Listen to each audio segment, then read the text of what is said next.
What introduced you to yoga? Well, I was born into a self-realization fellowship family. So 1946, everybody's doing the meditation. My mother's doing it.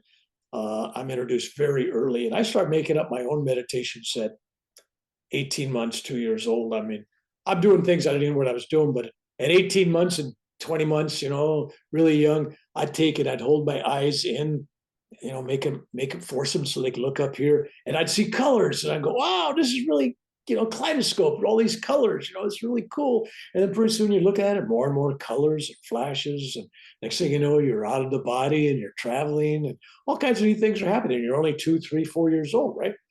So I think when people ask me, well, how'd you get into that? I have to get them back to a different world because I feel like I kind of came in having that direction already. Hmm.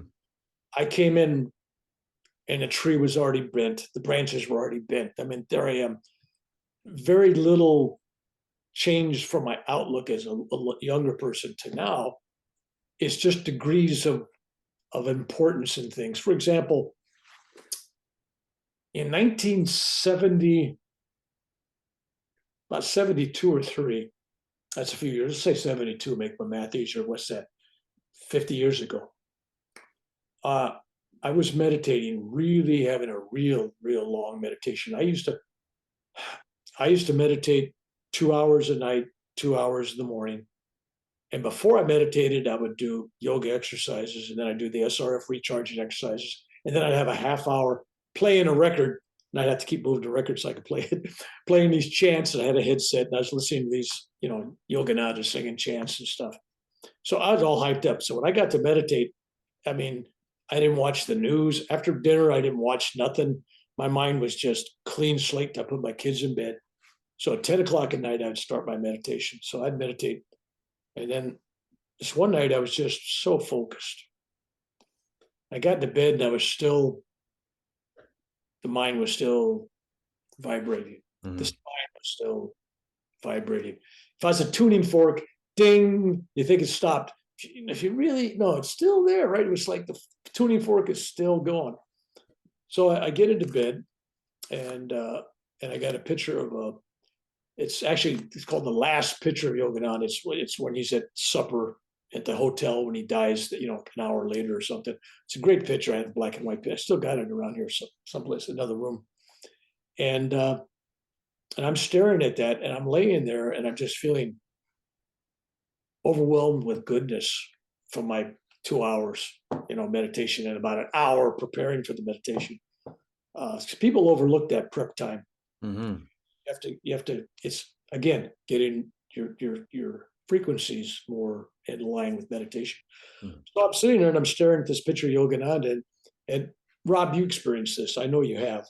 When you look at a saint's picture, be it a photograph or a drawing or a statue, whatever, if you really unblinkingly, total full concentration on the face, it's alive.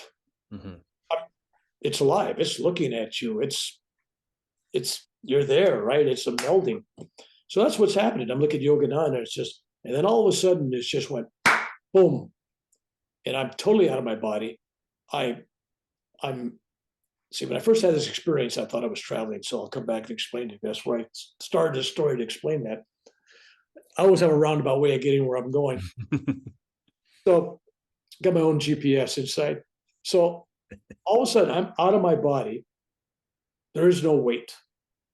There's not even a weight of my own consciousness. It's like it's a samadhi experience. It's like, and I pictured at the time when I analyzed it, because I'm going to tell about the experience, but I analyzed it.